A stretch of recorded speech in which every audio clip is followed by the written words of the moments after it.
Welcome back to the Deep Dive.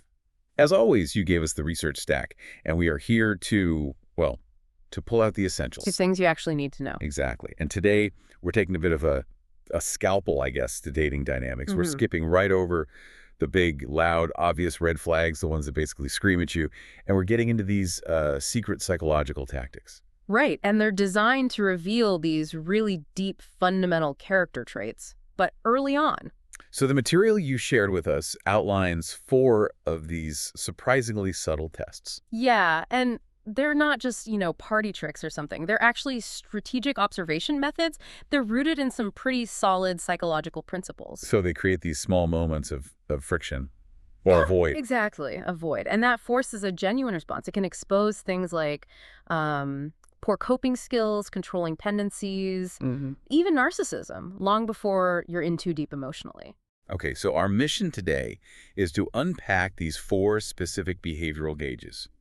We need to figure out how to apply them, what the dangerous reactions look like, Right. and what a healthy response tells you. Right. What's the gold standard response that shows maturity and, a real capacity for a relationship? Okay, let's unpack this.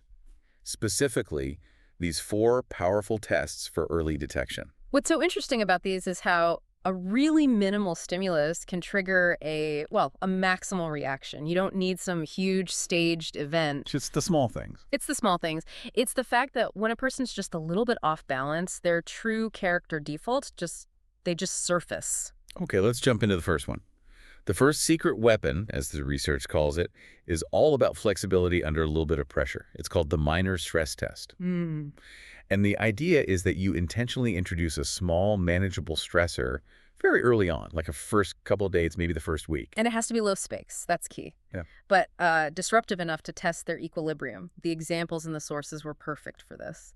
Like proposing a last-minute change to where you're meeting. Yeah, exactly. Or saying you might be, say, 10 minutes late because traffic just popped up, even if you're actually going to be perfectly on time. Okay. Yeah. So the material really emphasizes that you don't actually have to be an inconvenience. It's about observing the reaction to the idea of a disruption. That's it. But why? Why is something so small, like a changed dinner spot, such a good predictor for, huge future problems? Because a small stress test is basically a perfect microcosm of life. I mean, if someone reacts badly to a minor logistical snag, what you're seeing is a live preview. A preview of how they'll handle the big stuff. The big stuff, job loss, a family crisis, money problems, you're seeing their stress management in real time. If their immediate reaction to things not going perfectly to plan is, volatility, that's data. So, okay, aggression is an obvious red flag, or like a string of passive-aggressive texts. But what about the victim response? How does that show up here? The victim response it's a really subtle form of emotional manipulation. So instead of just dealing with the problem, they'll pivot to self-pity. Oh, like, I guess I should have known this would happen. Yes. Or, well, now my whole evening is ruined. It immediately shifts the accountability off of them and onto you, or just the world. It shows this need to control things, and when they can't, they use emotion to try and get that control back. But couldn't someone just be having a bad day? I mean, we all get annoyed. Where's the line between that and a real red flag? That's the nuance, right? The research isn't talking about mild frustration. It's looking for a disproportionate emotional response. So an overreaction. A total overreaction. The red flag is that switch from minor annoyance to full-on emotional escalation. Aggression, blame, or that self-pity thing we mentioned. If they can't regulate over a 10-minute delay, that points to a pretty deep lack of flexibility. And the healthy response. What tells you, okay, this person is emotionally regulated? It's just easy adaptation. They see it as a small problem to be solved, not some kind of personal attack. So something like, okay, no problem, I'll head to the other place now. Exactly that. Or, sounds good, just let me know when you're close.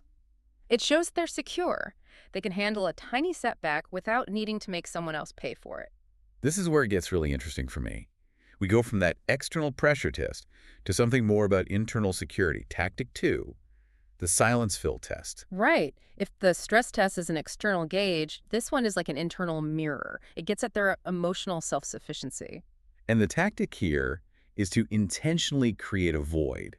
So either pausing in a face-to-face conversation or delaying a text response? Yeah, delaying a message by a noticeable but, not rude amount of time. Waiting a couple of hours instead of replying in 2 minutes. That silence can feel heavy. especially in person. It's a vacuum. So what are we actually looking at here? You're testing their internal balance and really their need for constant validation from the outside. So if they can't handle a quiet moment, It often comes from a deep internal discomfort, a fear that if they aren't talking or getting attention, that they're somehow irrelevant. Or maybe they think your silence means you disapprove of them. so the red flag would be them immediately rushing to fill that quiet space, just rambling on, or, So, sending 3 follow-up texts before you've even had a chance to reply. yes, that can suggest a kind of deep internal neediness, an inability to just be alone with their own thoughts, even for a moment. They see communication not as a two-way street, but more like a performance to get reassurance. They're trying to quiet their own anxiety. That's it exactly. They're trying to quiet the anxiety that pops up the second the spotlight moves away from them. Wow, that sounds exhausting to date someone who needs to be on all the time. It is. Think about it long term. If they can't handle 10 seconds of silence, how are they going to handle real time apart or even just sitting on the couch together, reading quietly? The unhealthy dynamic is one where you have to constantly prove you're paying attention. So what does the healthy response look like then? Just a comfortable tolerance of silence. A balanced person gets that communication has an ebb and a flow. They understand silence can be thoughtful or just natural. And with texts, they just respond when they respond. Right. A measured response, not a frantic blast trying to get a reaction. It shows they're secure in themselves without needing constant external proof. Okay, let's shift gears. The material says this next one is the foundation of any relationship: patience and forgiveness. Tactic 3 is the misremember test. This one is so powerful and measures empathy and, maybe more importantly, tolerance for human error. The sources we looked at made a great point. Relationships are basically built on forgiving mistakes. Because everyone messes up. Everyone messes up inevitably. So how they handle a tiny mistake predicts how they'll handle a really big one. That makes perfect sense. So how do you do this one gently? The source says to be gentle. After you've been talking for a few weeks, you just gently misremember a small detail they told you.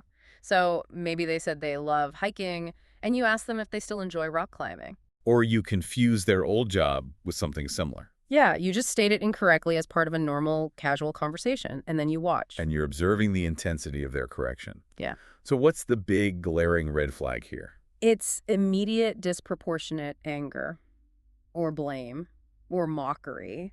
If they just snap back with, "How could you forget that? I told you that 3 times." Or worse, something belittling like, "Were you even listening to me?" Exactly. If they do that, you've just exposed a severe lack of emotional generosity. It shows they have zero tolerance for human imperfection, even on the tiniest scale. They see your mistake as a personal slight against them. Precisely. It reveals this need for people to perceive them perfectly. And if they can't forgive you for misremembering their favorite food, just imagine what happens when you make a real mistake, like missing a bill payment. So it sets the stage for a relationship built on blame. Chronic blame, yeah. So the healthy response is, again, super It's simple. a gentle correction. A gentle correction. Oh, it was actually hiking, not climbing. But anyway, they just acknowledge the error, accept it's normal, and move on. It shows generosity and security. That is so insightful. Okay, so let's say they pass these first 3 checks. They handle stress, they're okay with silence, they tolerate mistakes. How do we look at the long-term potential? This brings us to tactic 4, the future scenario test. This is a great final test. It really measures their relational maturity, their ability to integrate another person into their life. It's all about whether they think in terms of me or us. And the strategy is to create a hypothetical what-if scenario about the future. Right. The sources gave 2 really good angles. There's the positive dream scenario, like, what if in 5 years both our dreams came true? What would our life look like? The stress scenario. Yeah, what if a major crisis happened? How would we deal with it together? By framing it that way, you force them to project a future that includes you.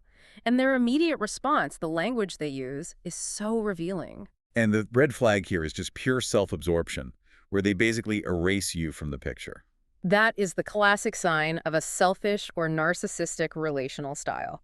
They just turn the whole scenario back onto themselves. They'll talk for 5 minutes about their career, their ideal house, their needs. And your dreams are just kind of an afterthought. An afterthought at best.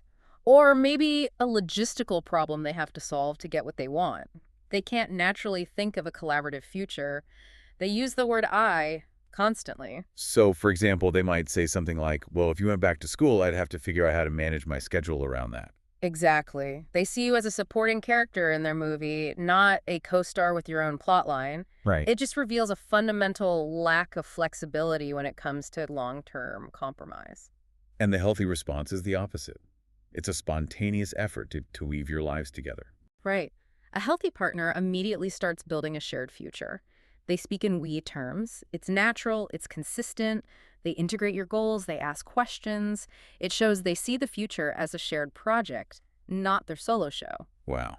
Okay, these 4 tests, minor stress, silence fill, misremember, and future scenario, that's an incredible framework. Yeah. It lets you gather some really important data early before the stakes get too high. They're so powerful because they're looking for consistency of character. The sources are clear that these are tools for understanding patterns. If someone fails one little part of the silence test once, okay, maybe it's not the end of the world. But if you see a pattern, Right. If they're aggressive in the stress test and blaming in the misremember test and selfish in the future test, well, now you have a very clear pattern of high-risk behavior, and you've identified it with almost no emotional cost to yourself. the whole point, as the research says, is protection. Dating is about discovery, but you deserve a map. You do. Mm. And understanding these patterns is way better than navigating blind based only on, that initial charm or surface level chemistry. You want to see who they are when they're not performing. Before you get tangled up in something that's just going to lead to heartbreak later on. That's the goal. Which brings us to our final thought for you to consider, and it builds on this idea of forgiveness. We talked about how the misremember test reveals tolerance for mistakes. So, given that, think about this for a minute. What specific type of mistake, and it could be a big one, a breach of trust or a small, repeated character flaw, what would you absolutely refuse to forgive in a partner? And what does that refusal say about your own personal boundaries and your own tolerances? That self-reflection, knowing your non-negotiables, that's the final piece of using these tools wisely. We'll catch you next time for another deep dive.